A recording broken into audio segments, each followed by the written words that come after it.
ఎన్నో కలలు కంటారు. తన భర్త తనకు అనుకూలంగా ఉండాలని, మరో మహిళ వంక కనీసం కన్నెత్తి కూడా చూడనివాడు రావాలని, కలకాలం తనతో మాత్రమే కలిసి ఉండాలని ప్రతి ఆడపిల్ల కోరుకుంటోంది. పెళ్ళైన తరువాత కూడా తన భర్త మునుపటిలానే తనతో ప్రవర్తించాలని కూడా ఆశపడుతోంది. కానీ ఓ మహిళ మాత్రం అందుకు పూర్తిగా డిఫరెంట్. అంటే అలాగా ఇలాగా కాదు, పెళ్ళయి ఒక కూతురు ఓ కొడుకు పుట్టాక తన భర్తకు ఇంకో అమ్మాయి ఇష్టపడిందని తెలిసి వాళ్ళిద్దరికీ దగ్గరుండి పెళ్లి చేసింది. ఊరందరిని పిలిచి భోజనాలు కూడా పెట్టింది. తన భర్తను తన చేతులతోనే ఇంకో మగువ చేతిలో పెట్టింది. వరంగల్ జిల్లాలో జరిగిన ఈ వెరైటీ పెళ్లిని మీరు కూడా చూసేయండి.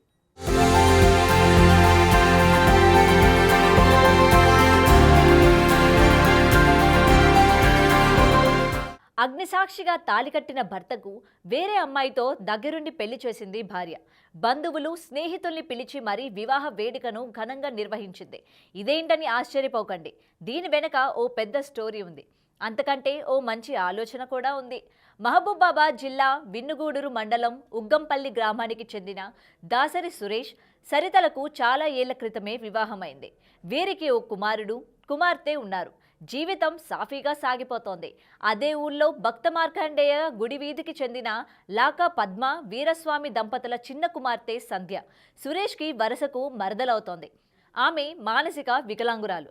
ఏ పని చేసుకోలేని ఆమెను తల్లిదండ్రులు చంటి బిడ్డలా చూసుకుంటున్నారు. సంధ్యకు బావ సురేష్ అంటే ఇష్టం. ఈ విషయం తెలుసుకున్న తల్లిదండ్రులు సరిత దగ్గరకు వెళ్లారు. తమ కూతురు సురేష్ను ఇష్టపడుతోందని సరితకు చెప్పారు. పెళ్లి విషయాన్ని ప్రస్తావించారు. సరిత కూడా వెంటనే తన భర్తకు సంధ్యను ఇచ్చి పెళ్లి చేసేందుకు అంగీకరించింది.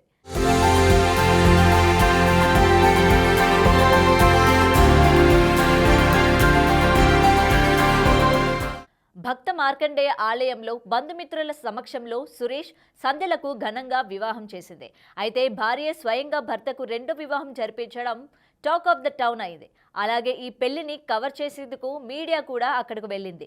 సంధ్య తన భర్తను ఇష్టపడడంతోనే దగ్గరుండి పెళ్లి చేశానని, సంధ్యను సొంత చెల్లెలలా చూసుకుంటానని చెబుతోంది. మానసిక వికలాంగురాలు కావడంతో ఆమె ఏ పని చేసుకోలేదని, ఆమెను చంటి బిడ్డలా కాపాడుకోవాలని చెప్పింది. నా పేరు సరిత. మా ఆయనని ఇష్టపడింది. అంటే ఆమె మా ఆయన వల్ల మేనమామ బిడ్డ, అందువల్ల ఆమె వికలాంగురాలు. తనకి ఏది చేసుకోవడం చేత కాదు. నా చెల్లెలాగా చూసుకోవడం కోసం నేను చేసుకున్నాను. ఇప్పుడు మా ఆయనని ఇష్టపడింది కాబట్టి చేస్తున్నాం పెళ్ళి. అంతకు ముందు కొద్దిసేపు పెళ్లి మండపం దగ్గర హైడ్రామా నడిచింది. సంధ్య అక్క భర్త నాగరాజు ఈ పెళ్లిని అడ్డుకునేందుకు ప్రయత్నించాడు. తన మరదలు మానసిక వికలాంగురాలని, ఆమెకు ఇప్పటికే వివాహమైన వ్యక్తితో పెళ్లి చేయడం నేరమంటూ పోలీసులకు సమాచారం ఇచ్చాడు.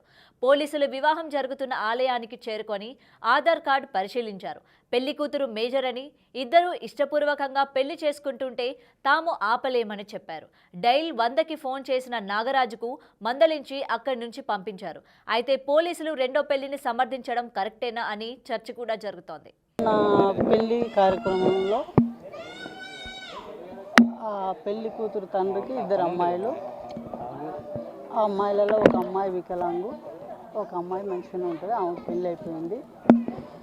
సరే, అదే పెళ్ళి ఈ అమ్మాయికి ఎటు తల్లిదండ్రులు సపోర్ట్గా ఉన్నారు ఇంతకాలం. తర్వాతకి ఆ అమ్మాయికి మా తదనంతరం కొంచెం ప్రాబ్లం అవుతుంది. మరి ఆమెకు ఎటువంటి అదే పెద్దల సపోర్ట్ కానీ ఎటువంటి సపోర్ట్ లేదు కాబట్టి ఆ అమ్మాయికి వాళ్ళ రిలేషన్లోనే సంబంధం చూసి పెళ్లి చేసేది. ఈ మానసిక వికలాంగైనంటే అమ్మాయి ఆమె ఇష్ట ప్రకారమే, ఆమెకు నచ్చింది కాబట్టి ఆ ఇష్ట ప్రకారంగా అందరి సమక్షంలో పెళ్లి జరిగింది. గుళ్ళో అయ్యగారి సమక్షంలో, పోలీసుల సమక్షంలో, అందరి సమక్షంలో మంచిగా పెళ్లి జరిగింది. తెలుగు రాష్ట్రాల్లో ఇటీవల ఇలాంటి సంఘటనలలో ఒకటి, 2 ఘటనలు జరిగాయి. ఇటీవల ఆంధ్రప్రదేశ్లో కూడా ఇద్దరు భార్యలు భర్తకు దగ్గరుండి మూడో పెళ్లిని చేయడం చర్చనీయాంశమైంది. ఇప్పుడు తాజాగా మహబూబాబాద్లో జరిగిన ఈ రెండో పెళ్లి వ్యవహారం ఆసక్తికరంగా మారింది.